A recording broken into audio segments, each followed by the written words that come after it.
Hello बच्चों, आज हम लोग स्टार्ट कर रहे हैं मैग्नीफिकेशन, ठीक है ना। उसके बाद पावर ऑफ लेंस, दो टॉपिक बच रहा है। आपका ये चैप्टर ऑलमोस्ट फिनिश हो जाएगा। उसके बाद थोड़ा बहुत न्यूमेरिकल्स के बाद हम लोग कर लेंगे। क्लियर है? चलिए हम लोग स्टार्ट करते हैं।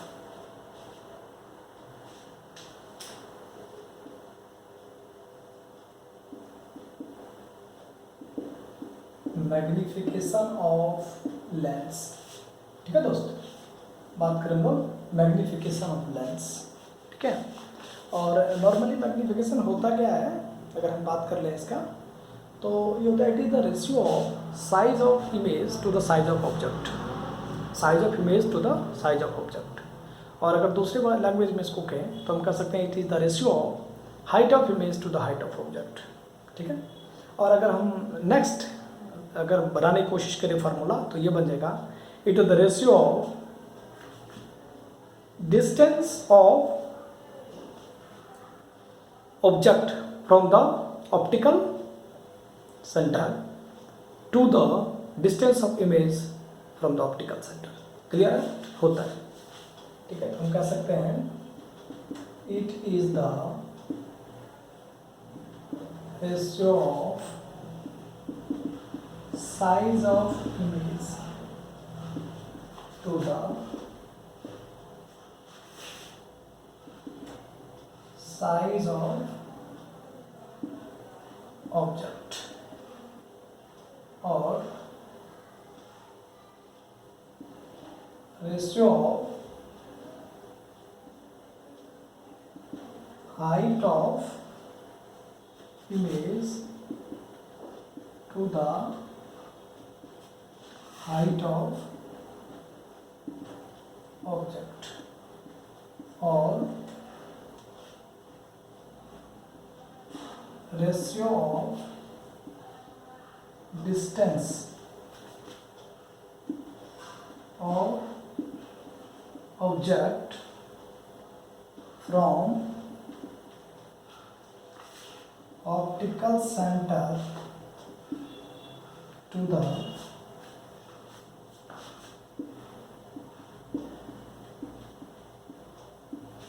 distance of image, ठीक है दोस्त। It the ratio of distance of object, ठीक है। नहीं सॉरी डिस्टेंस ऑफ इमेज और to the distance of object from optical centre, ठीक है दोस्त। यहाँ पर मिस्टेक कर देते हैं।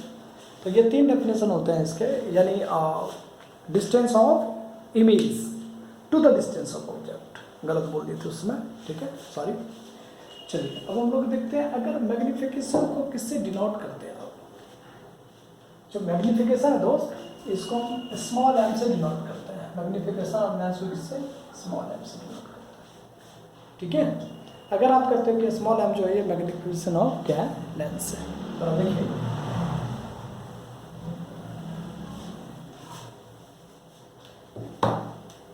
अगर मैं कहूँ small m is equal to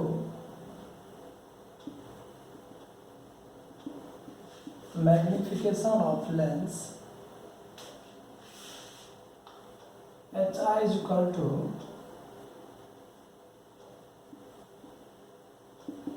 height of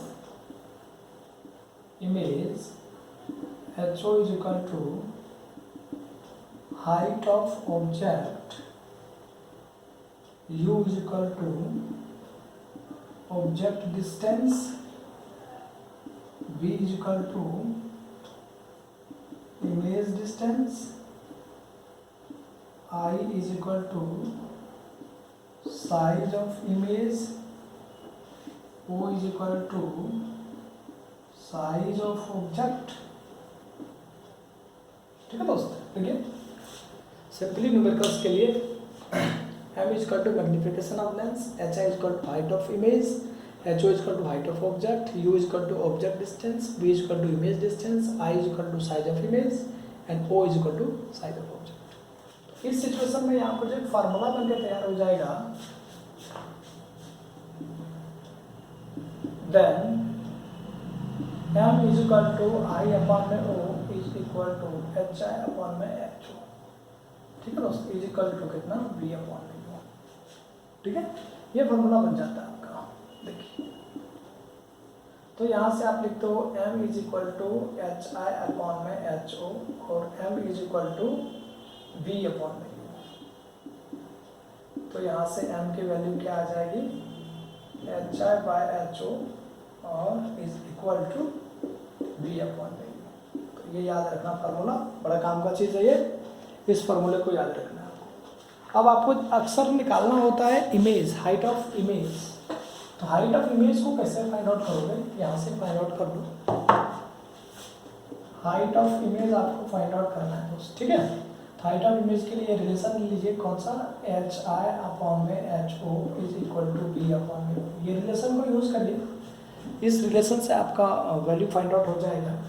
तो यहाँ से हम कह सकते हैं h i is equal to b upon में यू इंटू क्या बनेगा एच ओ। अच्छा, तुम्हारे मन में विचार आएगा कि डायरेक्ट फार्मूला पुट कर दे क्या, नहीं, इसके साइन कन्वेंशन यूज़ करना है आपको। किसके, अप्रोप्रिएट साइन कन्वेंशन के साथ आपको इसको फाइंड आउट करना है, तब जाके आंसर्स बनेगा, तो आंसर नहीं बनेगा, गलत हो जाएगा। ठीक है, सिंपली आपको यही पूछा जाता है। अच्छा, एक बात और हम बात कर लें इसका थोड़ा, मैग्नीफिकेशन में सीधा सीधा एक और बात आता है क्या कि अगर मान लो टाइम्स के फॉर्म में हो, जैसे मैंने आपको ऑलमोस्ट बता दिया है मिरर वाले चैप्टर में, रिफ्लेक्शन में, अगर टाइम्स का जिक्र हो क्वेश्चंस के अंदर तो समझिए जो टाइम्स दे रखा है वो आपका मैग्नीफिकेशन है। For example 3 times, 2 times, 1 times, 4 times, half times, तो ये सब क्या बनेगा, मैग्नीफिकेशन बन जाएगा। क्लियर है, जो टाइम के फॉर्म में है उसको क्या कहोगे, मैग्नीफिकेशन को। ठीक है, चलिए अब आगे की थोड़ा बात करें। अगर मान लीजिए एक नेचर की बात करें और साइज की बात करें, अगर हम कहें कि मैग्नीफिकेशन किस पे डिपेंड कर रहा है उसकी बात कर लें, तो क्या बनेगा, मैग्नीट्यूड ऑफ मैग्नीफिकेशन, देखिए जरा, मैग्नीट्यूड ऑफ मैग्नीफिकेशन वर्सेस, हम लोग ले रहे हैं साइज ऑफ इमेज। ठीक है दोस्त, वर्सेस साइज ऑफ इमेज। देखिए, मैग्नीट्यूड ऑफ मैग्नीफिकेशन वर्सेस क्या है आपका, साइज ऑफ इमेज। यानी इस सिचुएशन में आपके 3 केसेस बनेंगे। 3 केस ये बनेगा, अगर मान लीजिए height of image height of object के बराबर है तब क्या बात बनेगी। ठीक है, या मान लीजिए मैग्नीफिकेशन की वैल्यू 1 आता है तब क्या बात बनेगी, ग्रेटर देन 1 आता है तब क्या बात बनेगी, लेस देन 1 आता है तब क्या बात बनेगी। तो हम यहाँ से कह सकते हैं if m is equal to 1 then size of image is equal to size of object, या फिर आप कह सकते हैं height of image is equal to height of object. समझिएगा, m की वैल्यू अगर 1 आ रहा है दोस्त तो आपका क्या बनना चाहिए, size of image size of object के बराबर। कंडीशन नंबर 2 की बात कर रहा हूं मैं, if m is less than और ग्रेटर देन 1 की बात कर रहे हैं। देखिए जरा, अगर m की वैल्यू 1 से बड़ा हो तो साइज ऑफ इमेज भी बड़ा हो, तो यहां से कह सकते हैं then size of image is greater than the size of object। ठीक है दोस्तों, यानी सिचुएशन में क्या बनेगा, इमेज का जो साइज है, यानी अगर हम बात कर रहे हैं h i is always greater than h o for this situations. ठीक है, और अगर हम नेक्स्ट की बात करें, अगर if m is less than 1, now for this condition we can also write h O is much greater than HI। ठीक है दोस्त, इस सिचुएशन में क्या होगा, HI is less than HO।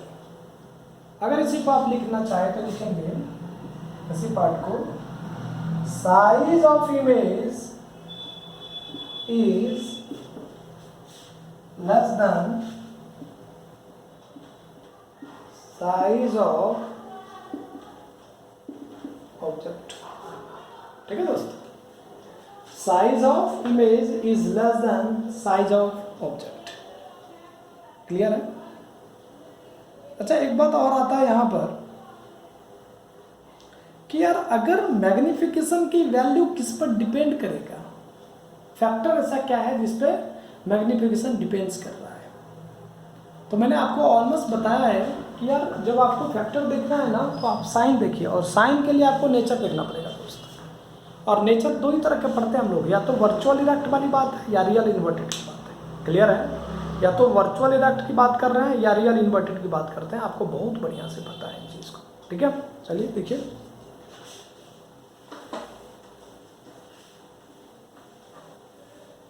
और मैंने आपको बार बार मैंने कहा कि अगर आपके क्वेश्चन में टाइम्स का जिक्र है तो just you consider as a magnification, just you have given in the form of times, like 8 times, 7 times, 6 times. तो 8 डिजिट के फॉर्म में या न्यूमेरिकल्स वैल्यू के फॉर्म में जो आपको कांस्टेंट फॉर्म दे रहा है टाइम्स से पहले, यानी 4 टाइम्स, टाइम्स से पहले वाला जो वर्ड दिखाई दिया उसको मैग्निफिकेशन कंसीडर करेंगे आप। क्लियर है? चलिए अब जरा देखिए, बात करते हैं साइन ऑफ मैग्निफिकेशन और image. Sign of magnification versus image की बात कर रहे हैं। नेचर ऑफ इमेज कर लीजिए, nature of sine of magnification versus nature of image. ठीक है, तो यहां पर देखिए जरा, मैग्निफिकेशन लिख दे रहा हूं मैं, यानी स्मॉल m। यहां पर मैं क्या देता हूं, नेचर ऑफ इमेज। कैसा होगा? ठीक है दोस्तों,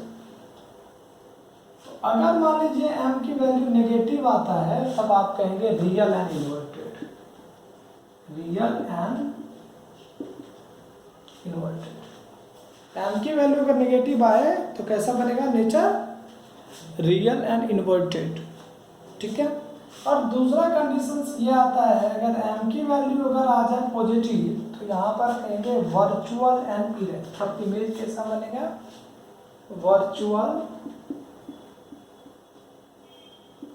एंड इरेक्ट। ठीक है दोस्तों, फोकस कीजिए जरा।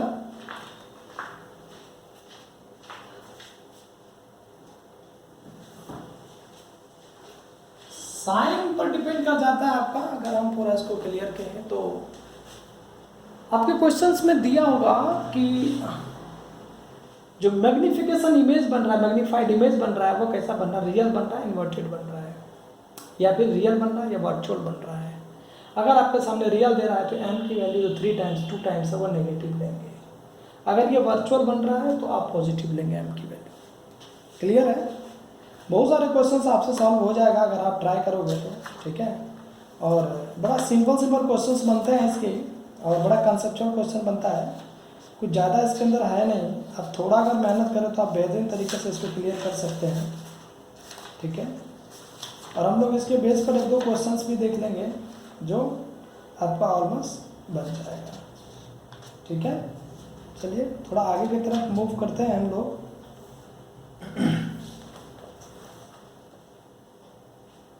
एक आता है दोस्त आपका कि फोकस कीजिए,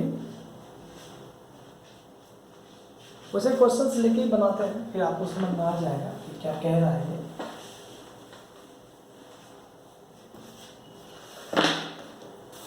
क्वेश्चंस ले लेता हूँ मैं,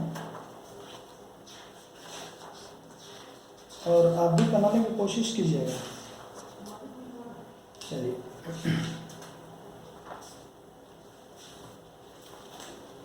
क्वेश्चन आपका है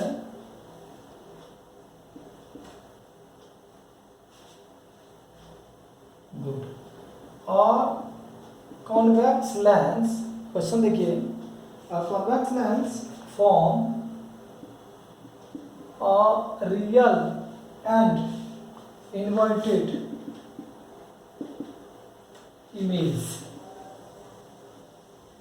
एक कॉन्वेक्स लेंस है जो कैसा, real inverted image of a needle at a distance of 50 centimeter from it.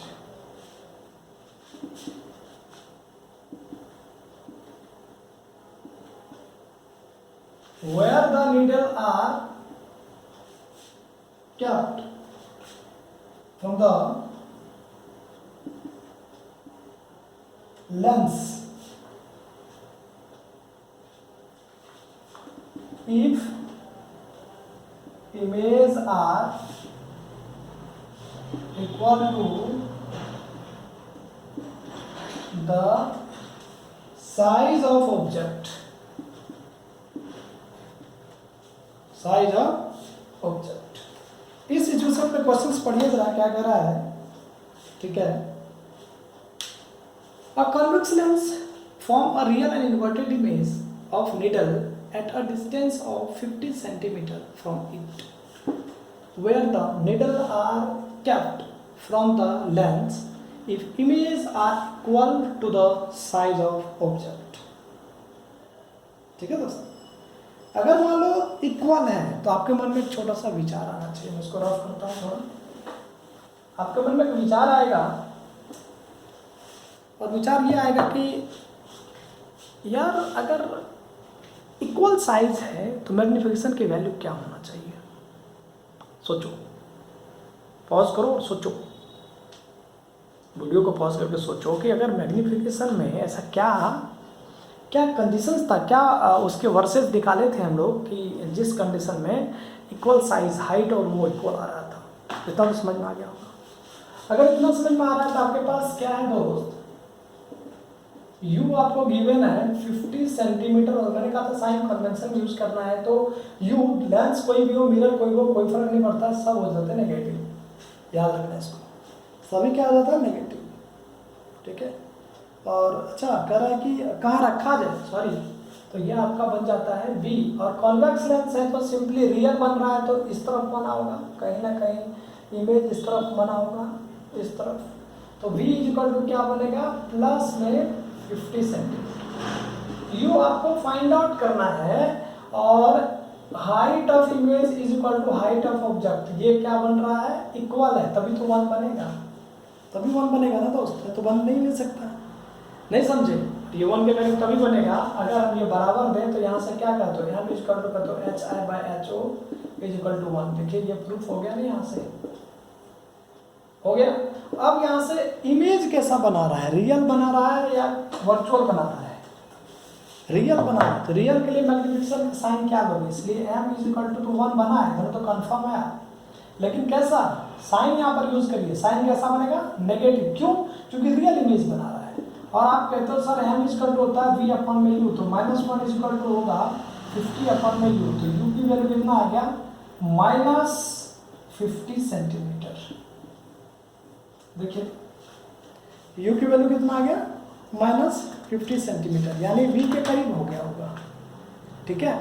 और इसका मतलब है यहाँ से सिंपली कि इमेज का जो डिस्टेंस होएगा और ऑब्जेक्ट का डिस्टेंस वो क्या होगा, इक्वल होगा। लेकिन क्या है, इमेज का फॉर्मेशन जो बन रहा है वो लेंस से कहाँ बन रहा है, बाद, और ऑब्जेक्ट कहाँ रखा गया, लेंस से पहले, u की वैल्यू नेगेटिव। आप इस तरह से कहते हो ना कि ये अगर लेंस है मान लीजिए, तो इस लेंस में अगर इस तरफ की बात करें और इस तरफ की बात करें ऑप्टिकल सेंटर से, तो all distance are measure from कहाँ से, ऑप्टिकल सेंटर, और टेकन एज कितना, नेगेटिव। और ऑप्टिकल सेंटर से राइट साइड जाते हो तो क्या करते हैं, पॉजिटिव लेते हो value.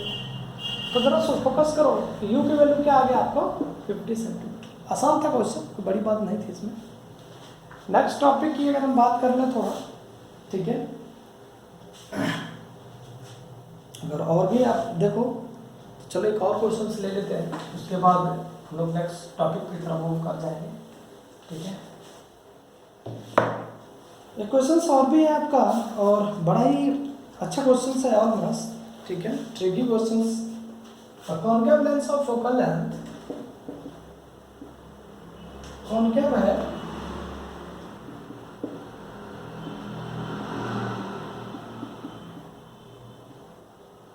Concave lens of focal length 15 centimetre, ठीक है, from an image, image 10 centimeter from the lens, ठीक है। देखिए लेंस फोकल लेंथ दे दिया आपको और इमेज कर रहा है where the object is placed, where the object is placed, object को कहाँ पे रखा जाएगा, कहाँ। इस सिचुएशन में आपके पास सोल्यूशन जरा देखिए दोस्त, आपके पास बनता है concave lens of focal length small F. अच्छा लेंस कौन सा है, सबसे पहले देखना पड़ेगा कॉनकेव, फोकस करो, ये आपका कॉनकेव लेंस है। और कॉनकेव लेंस में आपका जो फोकस होता है दोस्त होता है लेफ्ट साइड, यानी एफ की वैल्यू आपको पता चलना चाहिए -15 सेंटीमीटर साइन कन्वेंशन से। और इमेज का फॉर्मेशन होती है, इमेज ऑलमोस्ट आपको मैंने कहा था कि इमेज कहीं पर भी रखोगे तो इमेज कहाँ बन रहा है, लेंस से पहले इमेज बनता है दोस्तों। और यहाँ से v इक्वल टू आपके सामने -10 सेंटीमीटर। तो इस सिचुएशन में आपके पास देखिए हमें कहना है कि ऑब्जेक्ट को कहाँ पर प्लेस्ड किया जाएगा, ठीक है। साइन कन्वेंशन लगाइए और बनाइए इसको, कोई बहुत बड़ी बात नहीं है, ठीक है। इस सिचुएशन में आपके पास आता है कि यार जो लेंस फॉर्मूला है,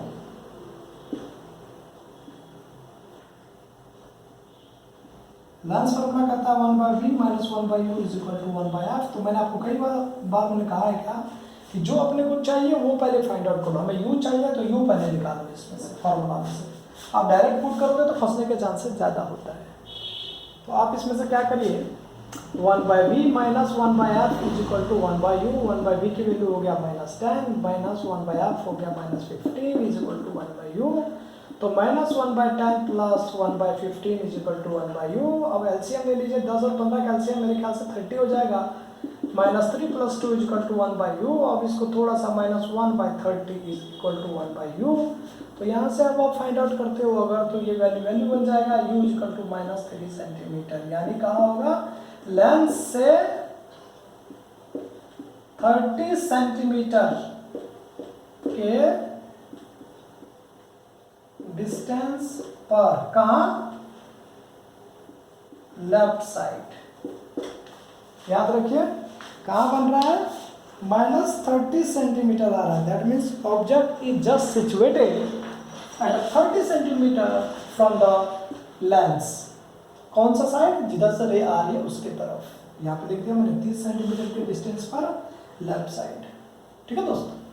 30 सेंटीमीटर के डिस्टेंस पर, 30 सेंटीमीटर के डिस्टेंस पर लेफ्ट साइड, ठीक है। राइटिंग अच्छी है, कभी समझने में थोड़ा तकलीफ हो सकता है।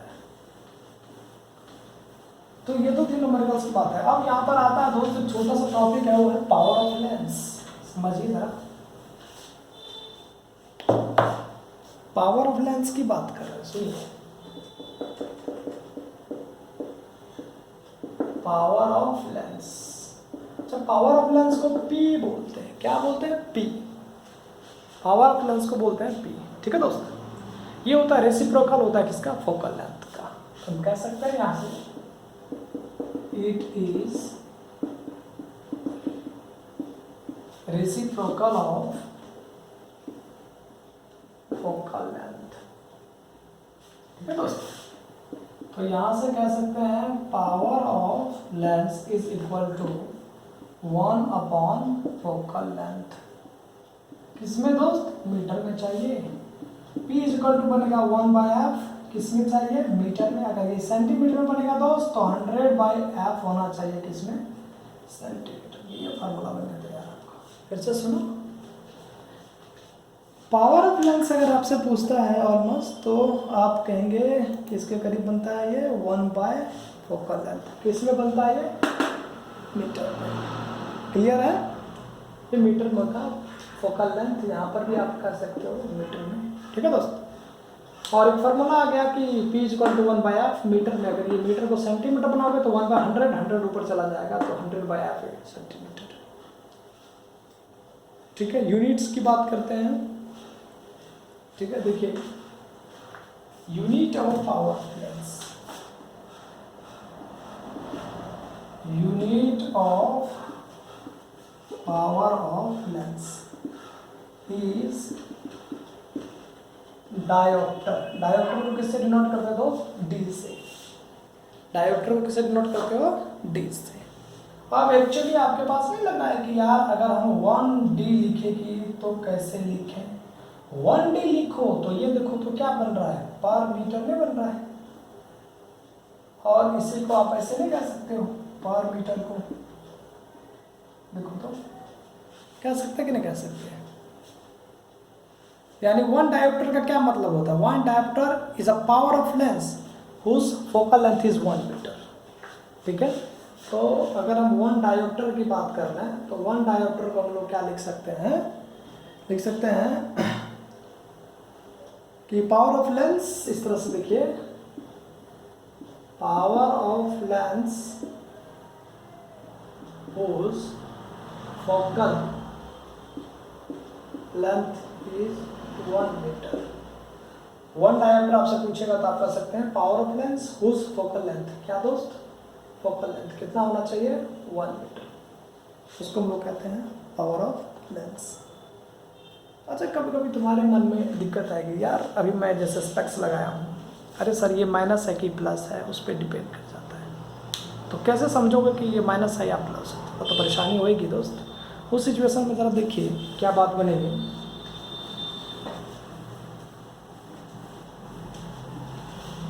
अगर हम इसको थोड़ा सा एक्सप्लेनेशन करें तो ये बन सकता है कि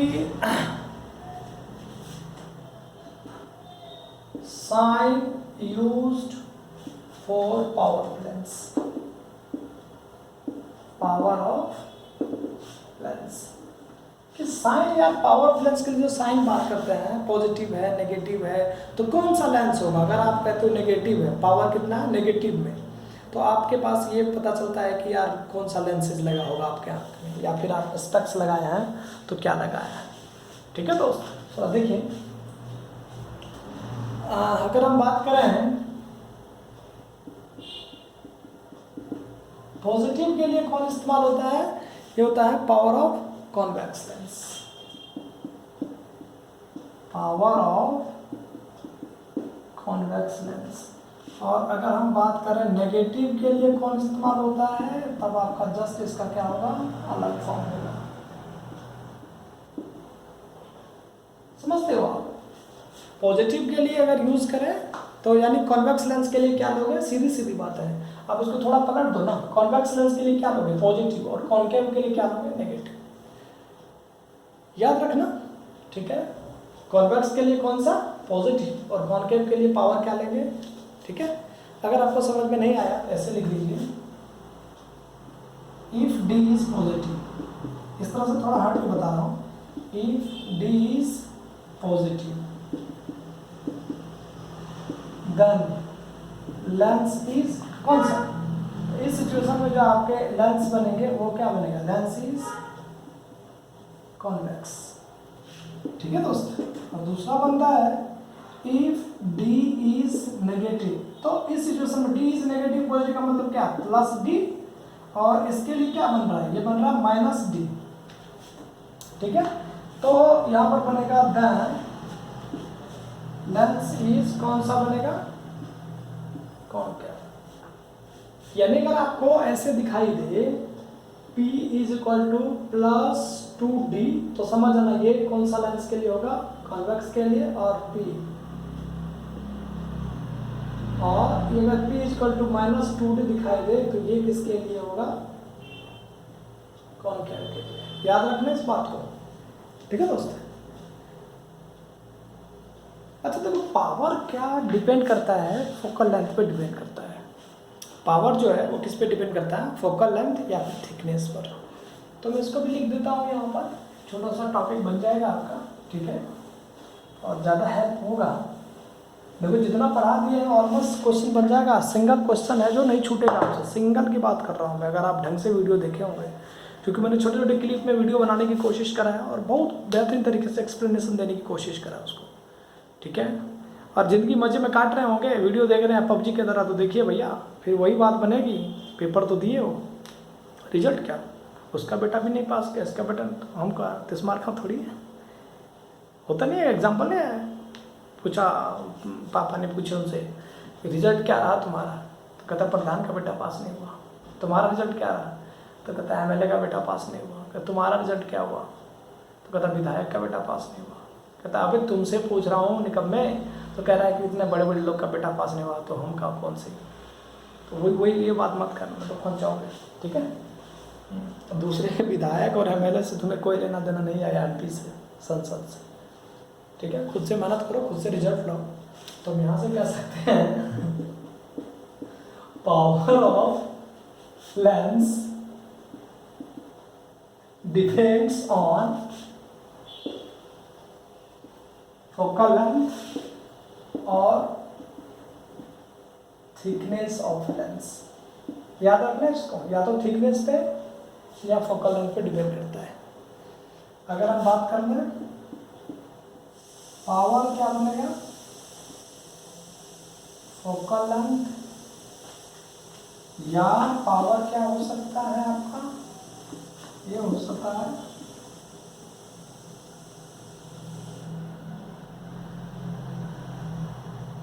थिकनेस ऑफ लेंस। बेटा थिकनेस ऑफ लेंस, अगर ये मोटा होगा लेंसेज का थिकनेस तो सिंपली पावर घट जाएगी, और ये पतला होगा तो पावर बढ़ जाएगी। फोकल लेंथ ज़्यादा होगा पावर घट जाएगी, फोकल लेंथ कम होगा पावर बढ़ जाएगी। तो किस किस पे डिपेंड किया है, फोकल लेंथ और थिकनेस पर। क्लियर है कि नहीं। अच्छा एक होता है पावर ऑफ लेंस का कॉम्बिनेशन, ठीक है। कॉम्बिनेशन में कुछ नहीं करते हैं, सब हम एल्जेब्रिक सम कर देते हैं, जितना भी पावर दे रखा हो सबको एक साथ क्या करते हैं, ऐड कर देते हैं, ठीक है दोस्तों। जितने भी दे रखा हो हम लोग ऐड कर देते हैं। क्लियर है। तो ये पढ़ाने की कोई ऐसी बात नहीं है। Power of lens combination, power of lens combination का मतलब क्या होता है, अगर मान लीजिए आप बहुत बड़ी बात नहीं बोल रहे हैं,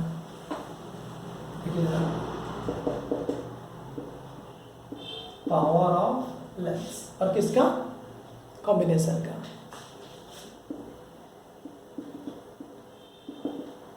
तो पावर ऑफ लेंस मतलब कई सारे पावर है, P1 दे रखा है, P2 दे रखा है, P3 इस तरह से आपको दे रखा है दोस्त, हाँ, Pn दे रखा है। इस तरह से पावर जो बनेगा ये बनेगा P1 plus P2 plus P3 plus, और क्या बन जाएगा, ये है कॉम्बिनेशन।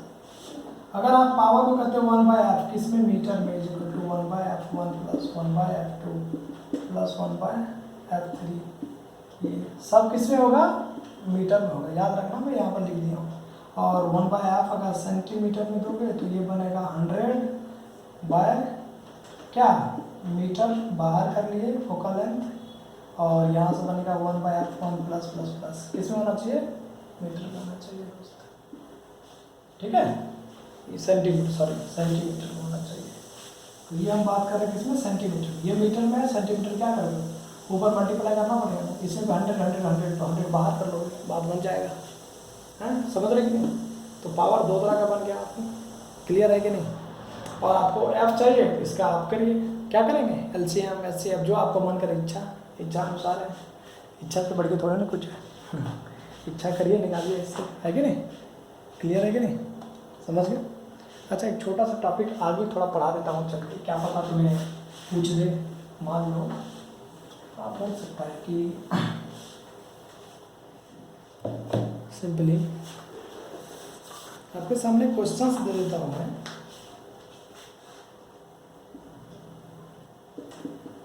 देखिए, find the focal length of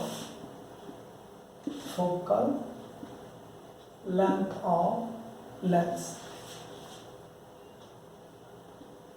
of power 2.0D. What type of lens? What type of lens is this, किस टाइप का लेंस होगा।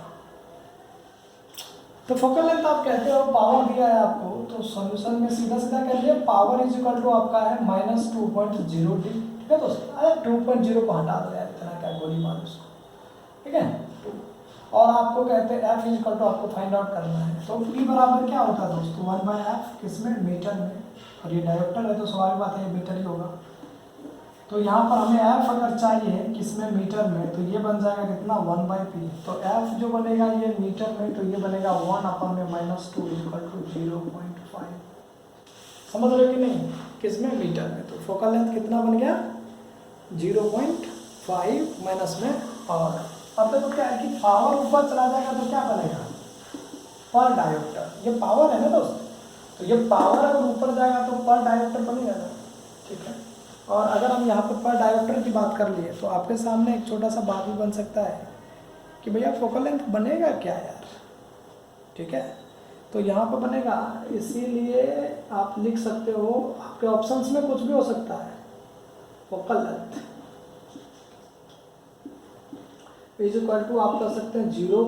माइनस में 0.5 पर डायोप्टर इज इक्वल टू, बोलिए देखिए 0.5 मीटर इज इक्वल टू 0, आप इसको 100 से मल्टीप्लाई करो 50 सेंटीमीटर। इस चॉइस में देखिए कोई भी चॉइस है क्या आपका, अगर कोई भी चॉइस है तो आपका आंसर बन कर तैयार, या तो ये मिलना चाहिए। इस तीनों में से कौन सा चॉइस आपका है, 0.5 माइनस में पर डायोप्टर, या 0.5 मीटर, या 50 माइनस में सेंटीमीटर, इसमें से कोई भी चॉइस है तो आपका बनेगा। तुम्हारे मन में एक छोटा सा ख्याल आएगा, सपने भी आएंगे, ठीक है, कि यार यहाँ पर डायोप्टर, बेटा यहाँ पर पावर है, जिसको ऊपर लेके जाओगे तो क्या बनेगा, डायोप्टर इन्वर्स बनेगा ना। तो कोई बड़ी बात नहीं कह दिए थे, छोटी सी बात थी, समझ रहे कि नहीं। और तुम्हारे मन में एक ख्याल आएगा कि यार पावर ऑफ लेंस बता दिए, कॉम्बिनेशन बता दिए। अब सिंपली आता है क्या कि टोटल रिफ्लेक्शन की बात कर रहे हैं, ठीक है दोस्तों। तो ये टोटल रिफ्लेक्शन हम लोग नेक्स्ट चैप्टर में ही बात करेंगे। क्रिटिकल एंगल की बात कर लेता हूँ फिलहाल के लिए, क्रिटिकल एंगल की बात करेंगे।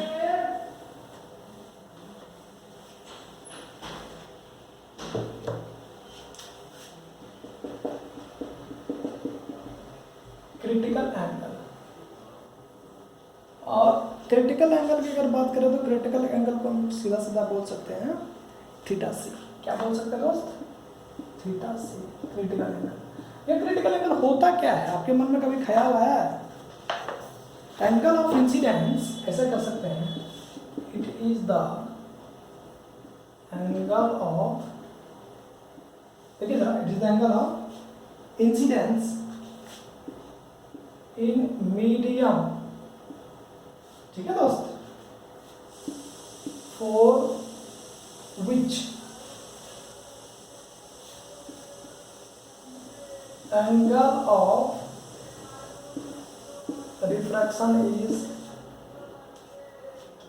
air। कितना होना चाहिए, 90 डिग्री, ठीक है दोस्तों। और नॉर्मली अगर हम बात करें, सिंपली थोड़ा बहुत याद रखना, इतना तुम्हारे लिए जरूरी नहीं है, ये 12th क्लास की बात है, ये 12th में बहुत क्लियर पढ़ना पड़ता है ये चीज़ें, ठीक है दोस्तों। तो यहाँ से अगर हम बात करें थीटा सी की बात कर लें फॉर वाटर के लिए, तो कुछ वैल्यू आपको याद रखना है, ये ऑलमोस्ट होता है 49 डिग्री थीटा सी फॉर, इसके लिए ग्लास के लिए अगर करना है तो कॉमन की बात करते हैं। यहाँ पर क्या बात करेंगे, ये याद रखना, तुम्हारे लिए नहीं है ये फिलहाल अगर मान लो पूछ दिया बाय द वे था, तो मेरे ख्याल से ये 40 डिग्री होता है, 42। और थीटा सी फॉर अगर हम बात कर ले डायमंड के लिए, तो ये हो जाता है तुम्हारा 24 डिग्री। ये 12th क्लास में पढ़ना होता है, ठीक है, परेशान नहीं होना है।